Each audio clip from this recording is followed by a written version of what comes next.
Isn't that the king of Instagram? I thought he was the king of Instagram. He's pretty cool. I'm sure you've heard of Dan Bilzerian, a very famous guy who in 2014 boasted a net worth of $100 million, flaunting private jet, luxury car, and endless party, all on Instagram. The king of the influencers was Dan Bilzerian, the 2014 king of influencers. That and PewDiePie. By 2023, let's say, his empire has crumbled completely. He is left facing bankruptcy and various legal troubles. The king of Instagram has lost it all. This is a ton of information, and a lot of it I didn't know existed. Yeah, I've kind of kept up with the Dan Bilzerian situation now for a few years, and he's failed. He's got the Ignite thing. He's like, I'm Bilzerian. He lies. He's got a really shapely geometric beard with thousands of polygons. He seemed all right in the beginning, really masculine playboy, whatever the but now he's embarrassing and cringe, and I just don't like him much. I don't watch his stuff. I don't think he posts anymore. I don't watch his podcast. That's for sure. I actually don't have any idea if he has a podcast, but it's a solid guess if anybody has a podcast nowadays.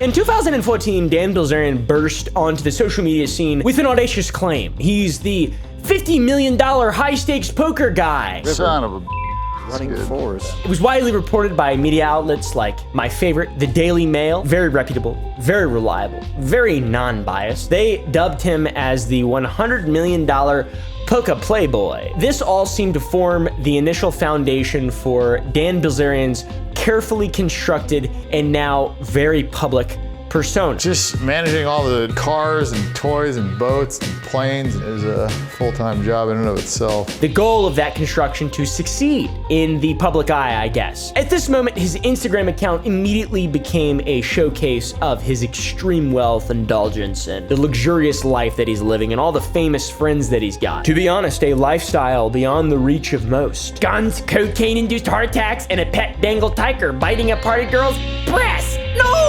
The $100 million poker playboy is the game king. Dude, shut the f up. He's basically the liver king if the liver king, didn't eat liver. He's not the liver king at all, dude. I like the liver king more than I like Dan Bilzerian. Naked women, car, you get the idea. The guy was a playboy. Posting all this crazy stuff caused his stock and following to grow rapidly, and he earned the moniker King of Instagram. He routinely garnered hundreds of thousands of likes and comments, etc. with posts like these. In the beginning, people wanted to be Dan Bilzerian. They said, oh, I wish I had 500 women. Me every day living my hedonistic lifestyle. Yay! I'm glad to be alive. Life is good. Me living my hedonistic lifestyle. Then after 3 years, I want to kill myself.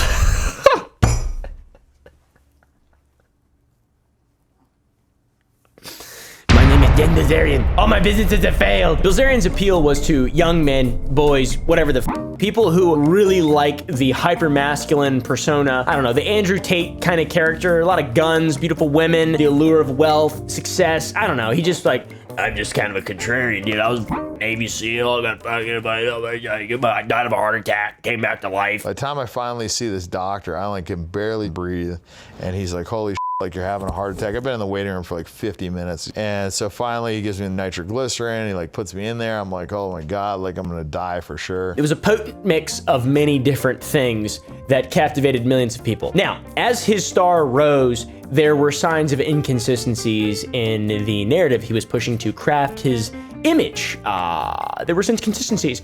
Inconsistencies began to emerge. Professional poker players, for example, $50 million, $100 million poker playboy, industry experts, gambling experts, I guess, started questioning the feasibility of amassing such wealth through just poker alone. That's very difficult. He's one of the most prolific poker players of all time. Look at him. His geometrical beard does not look like a beard of a successful poker player. This is what successful poker players look like. Just kidding, that was a random guy. This is what successful poker players look like. That was the real one, sorry. Poker geniuses in the field were like, hey, how can you win so much money without leaving a significant and transparent, obvious trail of tournament results or game records? You just kind of appeared out of nowhere and got really, where's your money coming from? It's probably not poker. That doesn't make any sense. Alternative explanations for his wealth and fortune began to grow. Some speculation, okay, guys? Maybe he's a little Nepo baby or whatever. That's not a Nepo baby. What's the one where it's silver spoon? Whatever, when you got rich parents or whatever the f. I got poor parents. I pay my parents now. It's awesome. I love my parents. My back hurts, man. I can't move my hips. I can't move my hips like an enchilada. The increasingly scrutinous eye of the public began peering like Sauron into Bilzerian's family history, particularly the financial history of Dan Bilzerian's father, Paul Bilzerian. That's a cool name, Bilzerian. That's a really cool Armenian name. I like Armenia a lot. I'm a huge fan of Armenia. Shout out Armenia. Dumbass hat, by the way, just saying. Just gonna put that out there. That's stupid. So why were so many seasoned poker players skeptical of Dan Bilzerian's $50 million in poker winnings? What does a really famous guy, king of Instagram, know about poker that we don't know? Said the poker players. The first cracks in the levee of Dan's lies reached a turning point in 2017 when a fellow by the name of Doug Polk, a respected professional poker player, the guy we showed when we talked about poker players that are professionals, he released a video analyzing Dan Bilzerian's poker skills. Dan, however, sticks to the story he made all of his money from poker. And while that seems to be very unlikely to me, we're never actually going to know for sure because he does play a lot of high-stakes poker and probably has won a lot of money there as well. Polk's assessment was far from flattering. He stated, all in all, while Dan did play very aggressive, I wouldn't say he played all that great.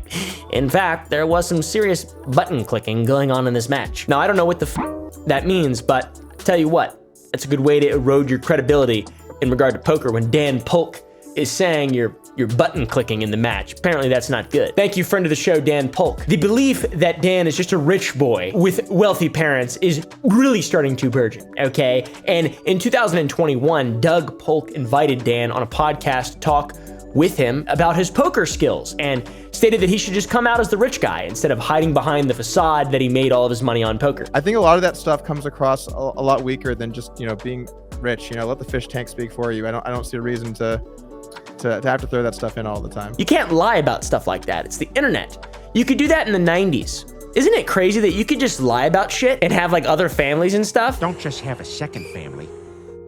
Have a third family in Santa Fe with an alternative lifestyle. I miss the good old days. Just kidding. It'd be crazy to just go to another town and have another family. You could do that. My grandfather did that. He didn't do that.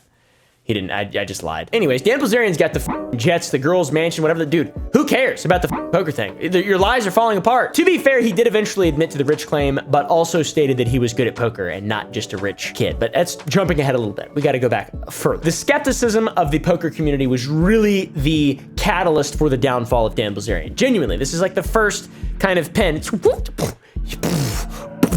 Money, losing money, making weed company failing, dying, no more money, bankruptcy, SEC, fraud, FBI.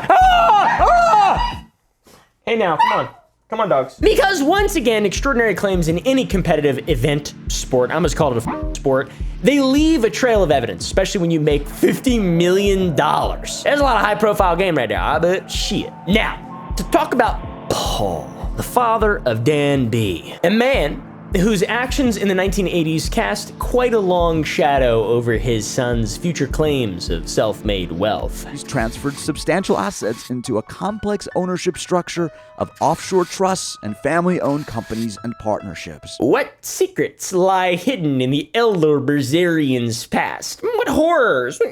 Cosmic in origin? No, financial. White-collar shit.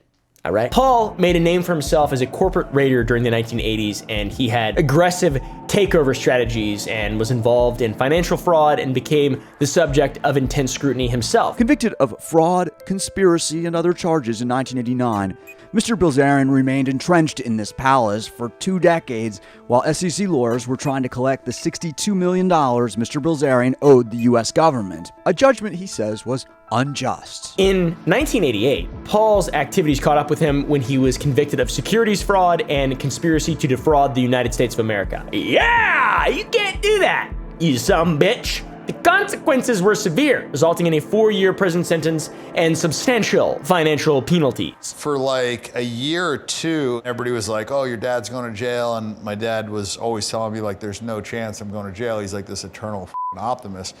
I think the hardest part of it was knowing that I had to go into school and like face all the kids after, you know, a year of saying that he's not going to jail and then being wrong and looking like an idiot. In 1991, Paul filed for bankruptcy, claiming his debts exceeded $140 million, and that filing appeared to signal the end of this man's financial empire.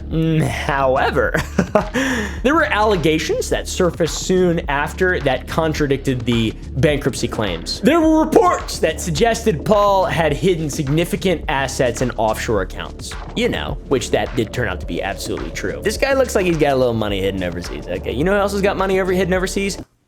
I don't have any money, dude. I'm bro. I'm so running a gaming company is very difficult, extremely difficult to fund, but it is my passion, and I will do it until I burn up and die into a blaze of glory. I've been working 16 hours a day for weeks now. I'm gonna die for sure. I'm gonna die before the end of the year, and it's December 28th. All right, I will die in 3 days. By the time this video comes out, I'll be dead. Rest in peace. Comment rest in peace Oompaville in the comments. Let's see if we can convince people that I died. Hey, I heard you died. Say that, I heard you died. I heard you died. I did. But before I die, go to sour.gg and buy some candy. We release a new flavor every week, and by the time this video comes out, we might have substantially cheaper shipping. If not, click on the email list, become an email. Dude, we got big plans in 2025. I'm so grateful to be a part of this brand. It's my brand. We make our own candy. It's awesome, dude.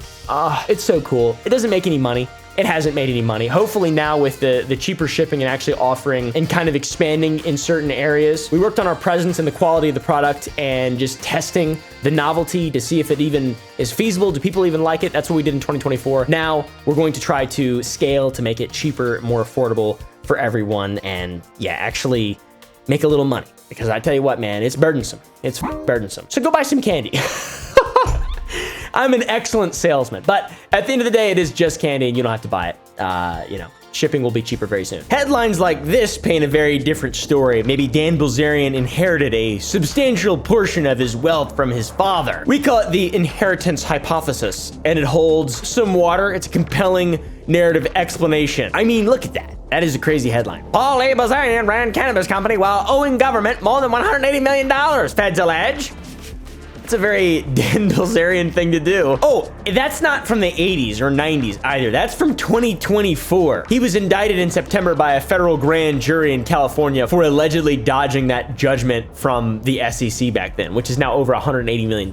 So, Dan Bilzerian isn't the bad boy poker playboy. He's actually a baby boy who's using daddy's money. This is one facet of the entire story. The next facet is the House of Cards, which is his own like father like son brand Ignite, which is a CBD brand, okay? Man, we've just like gone all these different directions, but where I've landed is nicotine, alcohol, and energy. I'm so happy to be out of cannabis, to be honest with you. In 2017, Dan Bilzerian launched Ignite International Brands, which is a lifestyle brand and has CBD products, beverages, nicotine. I don't know, dude. It was basically his version of Sour Boys.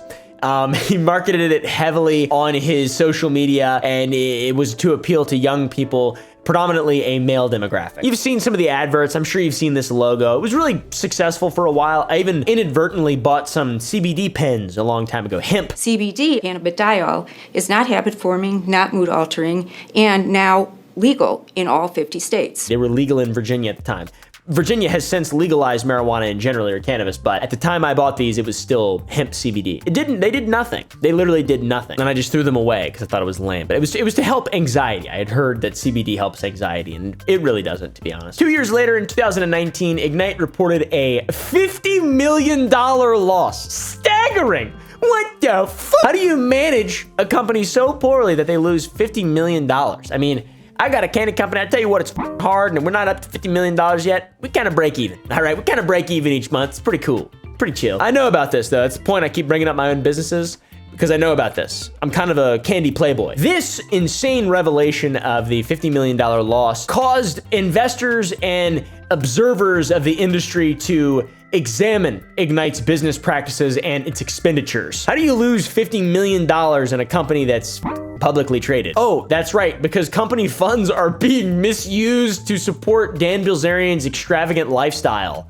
Allegedly. Oh. So this was stuff like yacht rental, London trip, Star Wars set, bed frame, paintball field, vault. Some former employees and some financial records indicated that Dan Bilzerian was taking out personal expenses and leveraging them against the beat sheet of his business, disguising his personal expenses as business costs. So he'd buy like a large foam finger and write it off. Now, I'm not saying that's wrong, but that's a good way to lose $50 million a year. You can't do that though. It's a publicly traded company, so it's pretty stupid. This info came out in 2020 and was the result of a lawsuit from an ex-employee. And the company went public in 2019, a year before all this came out. Some of Ignite's business expenses were a $40,000 rock climbing wall installed at Dan Bilzerian's personal residence that was billed to the company. Also a $130,000 photo shoot in the Bahamas. I assume it was for marketing purposes, but that's excessive. Let's be real. I mean, pay me. I'll take pictures. 130 grand. Pay me right now. I'll take pictures of great ones. Look at the cool rock wall, dude. That's cool, dude. I love rock walls. Eventually, Curtis Heffman, the former president of the company, filed a lawsuit against Dan Bilzerian. Hefferman claimed that he was fired from the company for questioning these inappropriate expenses and attempting to maintain a level of proper financial oversight like a president would do. Of anything, really. So yeah, pretty crazy stuff there, guys. What a genius. Like, I get it. If you got a small business and you're making a lot of money and you're just like the main guy and there's no board and it's not a public company, you use money to do personal stuff, whatever. Like, I understand people do that all the time. They write stuff off all the time that shouldn't be written off. Eventually, it will come back to haunt you. You will get audited. You will have to pay on that misused money, but Uncle Sam don't like waiting. You gotta walk the line when it comes to Uncle Sam, especially making a lot of money. Yeah, that's right. But this is terrible. There's a lot of people involved. There's a lot of board members. It's publicly traded. There's investors. Crazy. The SEC launched an investigation into the company's practices and they uncovered evidence of financial fraud. SEC findings showed that Ignite had issued false invoices totaling around $5 million for products that were never ordered. What the fuck? That's some Breaking Bad type shit right there, bud. And most surprisingly, of all of this, the SEC complaint indicated that Paul, the father of Dan Bilzerian, fraudster, criminal, literal criminal, played a significant role in controlling the finances and orchestrating the fraudulent activities of Ignite. Dude, what the I mean, how can you be so stupid and such a scamming scumbag piece of shit? This all, as you can imagine, has led to quite the disaster for the social media presence of Dan Bilzerian, specifically his Instagram. He almost had 32 million followers, or he had over 32 million at one point, now has less, and he hasn't posted since August of this year. No! How am I gonna get envious? How am I gonna get jealous of others and their wealth and spending?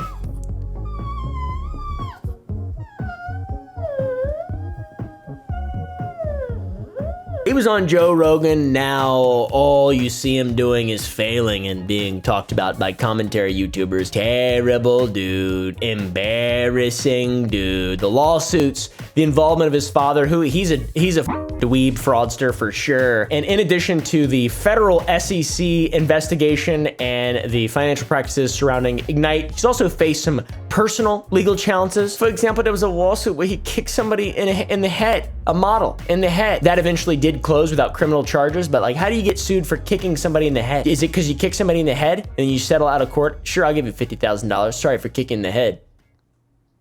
Sorry. As of September 2023, Dan is now selling his Las Vegas mansion, which is gigantic, and he's moving to Dubai or whatever. I don't even know, dude. Why would you build this? Look at the pictures of this place. It's insane. It's so unnecessary and so dumb, and just, I mean, you gotta be such a freak, weird, narcissist, vain, just goober to want to live. It's unsustainable excess that means nothing. It's completely meaningless. I love my hedonist lifestyle. I love my hedonist lifestyle. Yay! 3 years later, I want to kill myself. Dan has seemed to retreat a bit from the spotlight. He's kind of taken more of a serious turn in his latest content. He's very anti-Semitic now, but that wasn't just recently. From August 16th, 2023, all the way to June 2nd, 2024, he didn't post at all. I know his most recent post was in August of this year, but my God, we've only had a couple Dan B posts. No.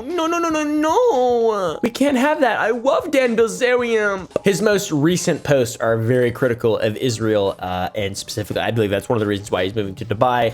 I don't know if he is genuinely cares about people and wants, you know, human suffering to end. It seems like he doesn't. Maybe he just wants an investor. I really don't know what his like why he's doing this. He is genuinely a guy who has done nothing other than make decisions to be a hedonist and to be a massive piece of shit and to be as surface level as humanly possible. So I wonder where his newfound activism is coming from. I really wonder where it's coming from. What is his reasoning for that? Luckily, we have a deep dive into his mind, a little bit of insight. In an interview earlier this year with Chris Williamson, Dan Bilzerian offered some insight into his decision to step away from social media. He said, I was having sex with 3 girls a day on average. What I kind of landed on was I think it's like better to have a monogamous relationship, as strange as that is coming from me. Monogamous relationship, I think, is probably the goal, is where you should, you know, want to end, because I think that's where you'll be the happiest, because you can focus on your shit, you're not distracted, and it's pretty easy to keep one girl happy.